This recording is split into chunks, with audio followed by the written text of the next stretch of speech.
Welcome to my YouTube channel PE sport D. Hello friends, अभी हाल ही में मध्य प्रदेश लोक सेवा आयोग इंदौर यानी एमपीपीएससी द्वारा क्रीड़ा अधिकारी यानी स्पोर्ट्स ऑफिसर का विज्ञापन जारी किया है। यहाँ लिखा हुआ है उच्च शिक्षा विभाग मध्य प्रदेश शासन हेतु क्रीड़ा अधिकारी के पदों की पूर्ति हेतु विज्ञापन। जो विज्ञापन क्रमांक है वह 53/2022 30 दिसंबर 2022 उच्च शिक्षा विभाग मध्य प्रदेश शासन द्वारा निकाली गई है। इसमें ऑनलाइन आवेदन करने की अंतिम तिथि 27 मई 2023 दोपहर 12 बजे तक। इसके बाद लिखा हुआ है महत्वपूर्ण निर्देश और आवेदन पत्र भरने संबंधित आवश्यक निर्देश। इसके बाद जो ऑनलाइन एप्लीकेशन फॉर्म है वह परीक्षा के लिए ऑनलाइन आवेदन दिनांक 28 अप्रैल 2023 को दोपहर 12 बजे से दिनांक 27 मई 2023 दोपहर 12 बजे तक पर भरे जा सकेंगे। इसके पश्चात ये लिंक बंद हो जाएगी। ऑनलाइन एप्लीकेशन फॉर्म www.mpionline.gov.in या फिर www.mppsc.mp.gov.in वेबसाइट पर छात्र आवेदन भर सकते हैं। 2 पॉइंट है क्रीड़ा अधिकारी के पदों हेतु आवेदन केवल ऑनलाइन ही स्वीकार किए जाएंगे। अन्य किसी भी प्रकार से मैन्युअल अथवा डाक द्वारा आवेदन स्वीकार नहीं किया जाएगा। इसके बाद आयु की गणना लिखा हुआ है। आयु की गणना 1 जनवरी 2023 के संदर्भ में की जाएगी। आयु की गणना हेतु वही जन्मतिथि मान्य होगी जो अभ्यर्थी की 10वीं की अंक सूची में अंकित है। अतः अभ्यर्थी ऑनलाइन आवेदन पत्र में उक्त अंक सूची में उल्लेखित नाम, पिता का नाम तथा जन्मतिथि का ही उल्लेख करें। इसका मतलब है 10वीं मार्कशीट के आधार पर ही डेट ऑफ बर्थ मान्य होगी। इसके बाद लिखा हुआ है शुल्क संबंधी निर्देश यानी फीस के बारे में लिखा हुआ है। उपरोक्त परीक्षा के लिए अभ्यर्थी द्वारा परीक्षा शुल्क का भुगतान credit, debit card, internet banking द्वारा किया जा सकेगा। इसके अतिरिक्त परीक्षा शुल्क एमपी ऑनलाइन के अधिकृत कियोस्क के माध्यम से नकद स्वीकार किया जाएगा। शुल्क विवरण हेतु परिशिष्ट 02 का अवलोकन करें। स्टूडेंट्स ऑनलाइन आवेदन पत्र की जांच कर यह सुनिश्चित करें कि भुगतान का विवरण तथा स्पष्टतः उल्लेखित है। परीक्षा शुल्क के भुगतान के लिए किसी बैंक का ड्राफ्ट अथवा चेक स्वीकार नहीं किए जाएंगे। सेकंड पॉइंट है आयोग द्वारा भर्ती प्रक्रिया अंतर्गत ऑनलाइन आवेदन पत्र में आयोग द्वारा सुनिश्चित की गई फीस के अतिरिक्त आधिक्य या त्रुटिकश गलत भुगतान के संबंध में रिफंड हेतु प्राप्त अभ्यावेदन स्वीकार योग्य नहीं होंगे। अभ्यर्थी को दिए गए निर्देशों का सूक्ष्मता से अलीभांति अवलोकन करने के ही निर्धारित फीस का भुगतान करें। कियोस्क अथवा अन्य माध्यम से त्रुटिवश आधिक्य भुगतान के रिफंड के लिए आयोग जिम्मेदार नहीं है।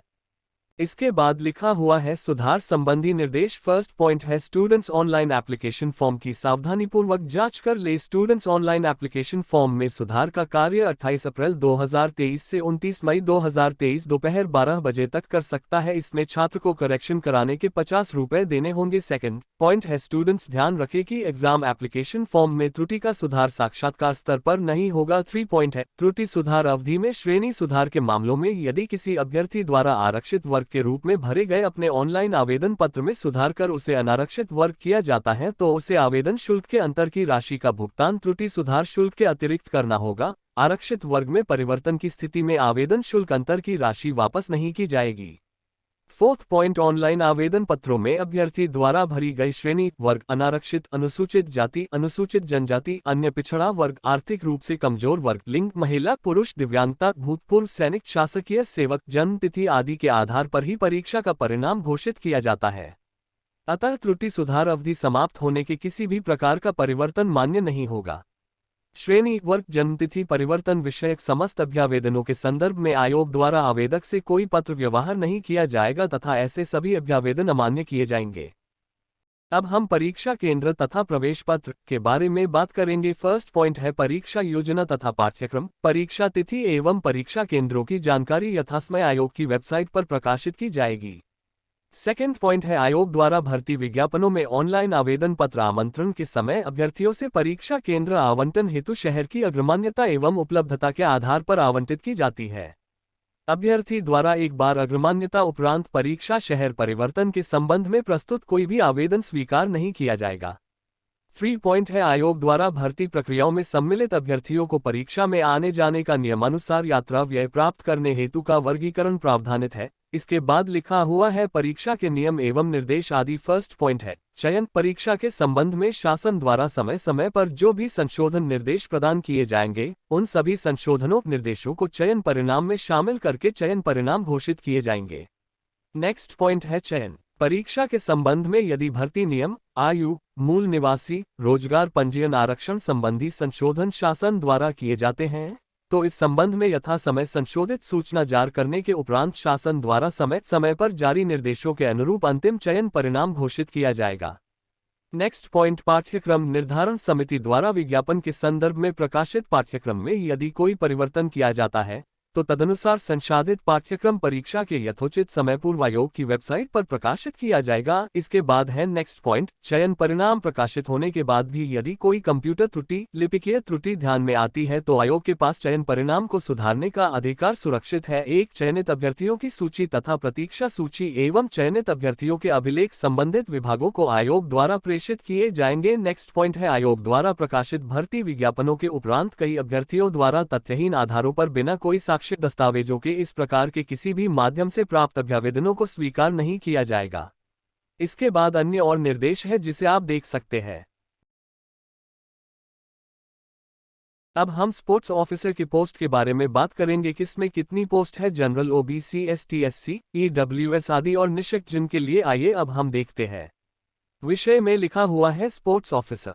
इसके बाद रिक्त पदों की संख्या की बात करें तो यूआर यानी जनरल में है 23 वैकेंसी, एससी की है 9 वैकेंसी और एसटी की वैकेंसी है 77। इसके बाद ओबीसी की वैकेंसी है 15। यहाँ लिखा हुआ है रिक्तियों में से मध्य प्रदेश के मूल निवासी महिला अभ्यर्थियों हेतु आरक्षित पदों की संख्या जनरल में 8, एससी में 3, एसटी में 25 वैकेंसी, ओबीसी में 5 और एडब्ल्यूएस में 2 वैकेंसी है। इसके बाद यहाँ लिखा हुआ है रिक्तियों में से मध्य प्रदेश के मूल निवासी दिव्यांग अभ्यर्थियों हेतु आरक्षित पदों की संख्या एलडी यानी लोको मोटर डिसेबिलिटी में 1, वीएच यानी विजुअल हैंडीकैप में कोई वैकेंसी नहीं है, एचएच यानी हियरिंग हैंडीकैप में 9 वैकेंसी, एमडी का मतलब है मल्टीपल डिसेबिलिटी यानी इसमें कोई वैकेंसी नहीं है।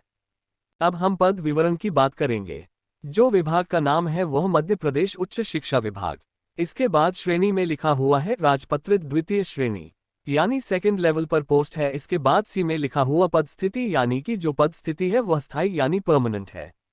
इसके बाद जो वेतन है वह युक्त एंट्री पर 57,700 रुपये है अकादमिक स्तर पर। और इसके बाद जो एम्प्लॉय का कर्तव्य है वह शैक्षणिक कर्तव्य है। पद का नाम क्रीड़ा अधिकारी यानी कि स्पोर्ट्स ऑफिसर है। इसके बाद हम क्वालिफिकेशन के बारे में देखेंगे, क्या क्या क्वालिफिकेशन मांगी हुई है।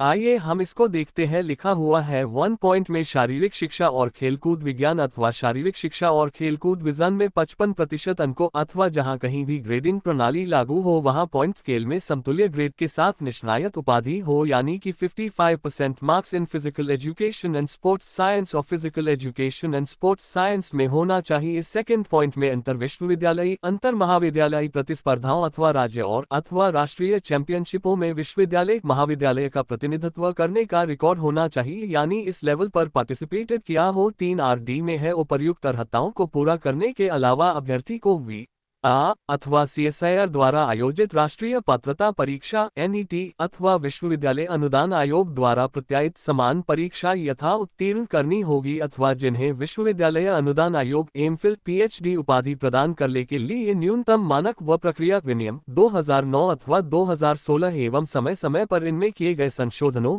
जैसा श्री मामला हो के अनुसार शारीरिक शिक्षा अथवा शारीरिक शिक्षा और खेलकूद अथवा खेल विज्ञान में पीएचडी की उपाधि प्रदान की गई हो, बशर्ते कि दिनांक 11 जुलाई 2009 से पूर्व पीएचडी की उपाधि के लिए पंजीकृत अभ्यर्थी ऐसी उपाधि प्रदान करने वाली संस्थाओं के मौजूदा अध्यादेशों, उपविधियों, विनियमों के उपबंधों द्वारा अभिशासित होंगे तथा ऐसे पीएचडी धारक अभ्यर्थियों को निम्नलिखित शर्तों को पूरा करने के अध्ययन विश्वविद्यालयों, महाविद्यालयों, संस्थाओं में सहायक आचार्य अथवा समकक्ष पदों पर भर्ती और नियुक्ति के लिए की अपेक्षाओं से छूट प्राप्त होगी। क पॉइंट में लिखा है अभ्यर्थी को पीएचडी की उपाधि केवल नियमित पद्धति से प्रदान की गई हो। क पीएचडी शोध प्रबंध का कम से कम 2 बाह्य परीक्षा को दोबारा मूल्यांकन किया गया हो। ग पीएचडी के लिए अभ्यर्थी की एक खुली मौखिक परीक्षा आयोजित की गई हो। घ अभ्यर्थी ने अपने पीएचडी कार्य से 2 अनुसंधान पत्रों को प्रकाशित किया हो जिनमें से कम एक रेफरेड जर्नल में प्रकाशित हुआ हो। च अभ्यर्थी ने अपने पीएचडी कार्यों के आधार पर सम्मेलन विचार गोष्ठियों में कम से कम 2 पत्रों को प्रस्तुत किया हो।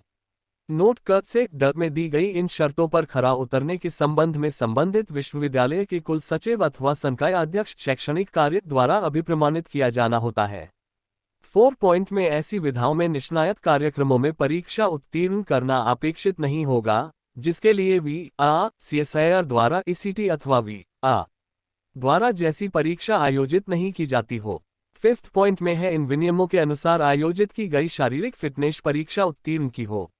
अगर आप यह सब नहीं है तो जो अथवा में वह क्वालिफिकेशंस होना चाहिए तब भी आप एग्जाम दे सकते हो, जैसे अथवा में लिखा हुआ है एशियाई खेल अथवा राष्ट्रमंडल खेलों में पदक विजेता जिनके पास कम से कम स्नातकोत्तर स्तर की उपाधि हो यानी कि पोस्ट ग्रेजुएशन डिग्री, एशियाई खेल अथवा राष्ट्रमंडल खेलों में मेडल हो।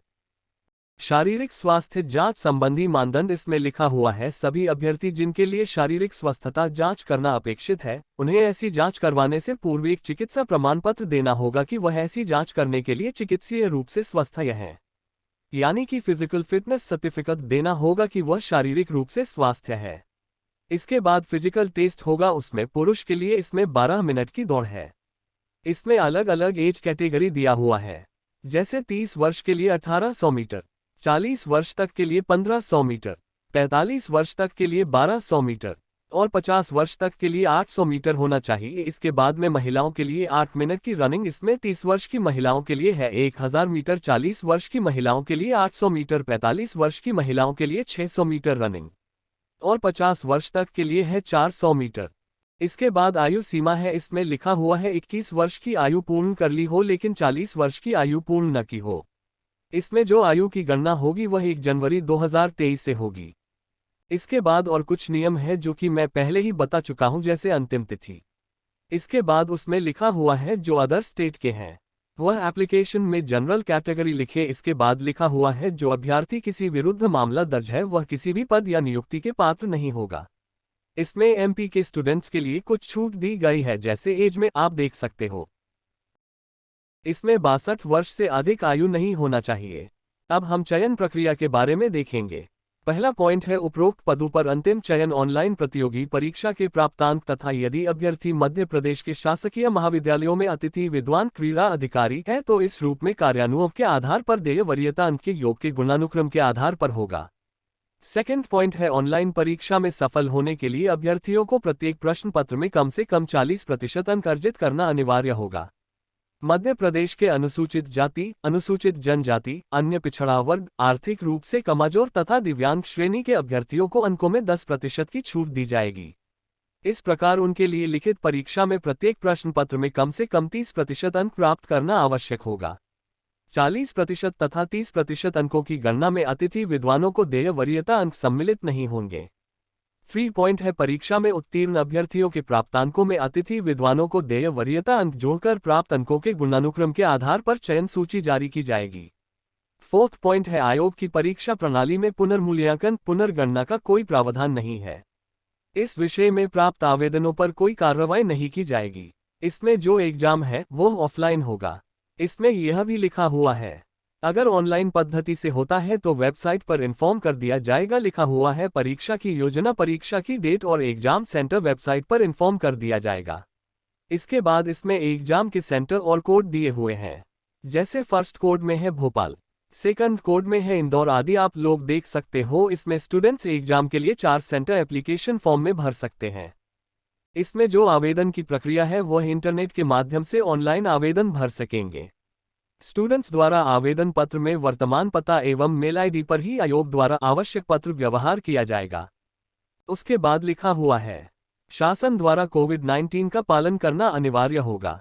इसके बाद लिखा हुआ है उच्चतर आयु सीमा में छूट। फर्स्ट लाइन में लिखा हुआ है मध्य प्रदेश शासन द्वारा 29 जुलाई 2019 के अनुसार SC.ST.BC संस्था के कर्मचारी, नगर सैनिक, दिव्यांगजन, महिलाओं आदि अधिकतम सीमा में 5 वर्ष की छूट दी गई। और भी मध्य प्रदेश छात्रों के लिए आयु सीमा में छूट दी गई है, आप लोग देख सकते हो। इसके बाद अब प्रवेश पत्र के बारे में दिया हुआ है। इसमें एक स्टोन पॉइंट में लिखा हुआ है स्टूडेंट को किस कारण प्रवेश पत्र नहीं दिया जाएगा। लिखा हुआ है वह आयोग द्वारा जारी किया हुआ प्रवेश पत्र धारणा न करता हो। इसके बाद लिखा हुआ है प्रवेश पत्र में उसका पहचान पत्र मिलान न हो। इसके बाद जो दूसरा पॉइंट है लिखा हुआ है प्रवेश पत्र व्यक्तिगत रूप से नहीं भेजे जाएंगे। जो एडमिट कार्ड है स्टूडेंट्स को 10 दिन पहले मेल पर भेज दिया जाएंगे। यदि जिस स्टूडेंट्स को प्रवेश पत्र प्राप्त करने में कोई समस्या आती है तो वह MP ऑनलाइन में संपर्क करें। इसके बाद एक महत्वपूर्ण पॉइंट है, जब स्टूडेंट्स एग्जाम देने जा रहा है तब उसके पास एक पहचान पत्र होना चाहिए, जैसे ड्राइविंग लाइसेंस, आधार कार्ड, पहचान पत्र, वोटर आईडी आदि। ऐसे में तभी उसको प्रवेश दिया जाएगा। इसके बाद अंडरटेकिंग फॉर्म है जो भूतपूर्व सैनिकों के लिए है। इसके बाद लिखा हुआ है, इस एग्जाम का रिजल्ट MPPSC की वेबसाइट और समाचार पत्र में घोषित कर दिया जाएगा। इसके बाद 10वीं पॉइंट में यात्रा के भुगतान के बारे में दिया हुआ है। इसके बाद परिशिष्ट 4 में OMR शीट के उपयोग एवं निर्देश दिए हुए हैं। आइए अब हम पढ़ते हैं। फर्स्ट पॉइंट में लिखा हुआ है, आप कम से कम 2 बॉल ब्लैक पेन अवश्य लाएं। सेकंड पॉइंट में लिखा हुआ है, आप OMR शीट में ब्लैक पेन का ही यूज करें। थर्ड पॉइंट है, अगर आप OMR शीट में आधा अधूरा ब्लैक पेन से छोड़ते हो तो वह स्कैनर द्वारा जांच नहीं की जाएगी। और भी कुछ पॉइंट्स है, आप लोग देख सकते हो। इसके बाद अगर हम एग्जाम पेपर की बात करें तो यह 4 सेट पेपर में होगा, ABCD। इसमें से आपको कोई एक सेट पेपर दिया जाएगा। इसके बाद इसमें रोल नंबर के बारे में दिया हुआ है, किस तरीके से आपको भरना है। इसके बाद कुछ और नियम है, जैसे टाइमिंग, किस टाइम पर छात्र को पहुंचना है। स्टूडेंट एक बार एग्जाम हॉल में बैठने के बाद उसे बाहर नहीं भेजा जाएगा। इसके बाद लिखा हुआ है, परीक्षा प्रारंभ होने से पूर्व भले ही स्टूडेंट ने 1 घंटे में एग्जाम पेपर कर लिया हो, लेकिन उसे पूर्व में छोड़ा नहीं जाएगा। इसके बाद सेट पेपर के बारे में दिया हुआ है, किस तरीके से उसको ब्लैक पेन से भरना है। जैसे अगर किसी स्टूडेंट्स के पास B सेट है तो B सेट के सामने गोला भरना है। इसके बाद करेक्ट इनकरेक्ट के बारे में दिया हुआ है, अगर आप गलत गोला भरते हो तो आपको अंक नहीं दिया जाएगा। इसलिए इसमें बताया गया कि किस तरीके से आपको ध्यानपूर्वक गोला भरना है। इसके बाद कुछ और नियम है, जैसे इलेक्ट्रॉनिक डिवाइस परीक्षा हॉल में नहीं ले जाना है। अगर स्टूडेंट कोई भी इलेक्ट्रॉनिक डिवाइस ले जाता है और वहां पकड़ा जाता है तो उसके विरुद्ध कार्रवाई होगी। इसके बाद 5वें पॉइंट में लिखा हुआ प्रश्न संबंधी शिकायत, अगर किसी छात्र को क्वेश्चन संबंधी प्रॉब्लम्स है तो वह 7 दिन के अंदर निर्धारित शुल्क 100 रुपये प्रति क्वेश्चन और 40 रुपये पोर्टल चार्ज देना होगा। और भी कुछ पॉइंट है, जैसे छात्र OMR शीट के बारे में सही जानकारी भरें, जिससे छात्र को आगे कोई प्रॉब्लम ना हो। इसके बाद 8वें पॉइंट में लिखा हुआ है, स्टूडेंट रफ में ही कुछ करें। अगर आप प्रश्न पत्र पर कुछ लिखते हैं तो आपके विरुद्ध नकल प्रकरण दर्ज कर दिया जाएगा। और भी कुछ पॉइंट है, आप लोग देख सकते हो। इसके बाद अगर हम एग्जाम की टाइमिंग की बात करें तो लिखा हुआ है 3 घंटे की अवधि के प्रश्न पत्र के लिए 60 मिनट और 2 घंटे के अवधि के प्रश्न पत्र के लिए 40 मिनट दिए जाएंगे।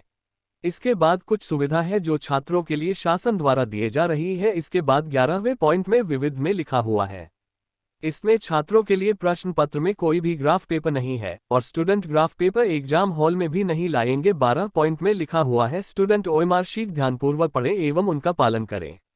इसके बाद 13 पॉइंट में लिखा हुआ है, अनुशासन और शालीनता। फर्स्ट पॉइंट में लिखा हुआ है, धूम्रपान करना वर्जित है एवं इसके बाद जो भी परीक्षा हॉल में टीचर है उसके अनुशासन का पालन करना है। आदि कुछ और पॉइंट्स है, आप लोग देख सकते हो। अंत में मैं बस इतना ही कहना चाहूंगा, जो स्पोर्ट्स ऑफिसर का सिलेबस है वह मैं 1-2 दिन में आपको प्रोवाइड करा दूंगा। इस वैकेंसी की सारी डिटेल्स मैंने अपने टेलीग्राम चैनल पर भी प्रोवाइड की है, आप वहां पर भी देख सकते हो। आपने अंत तक मेरी वीडियो देखी उसके लिए थैंक यू।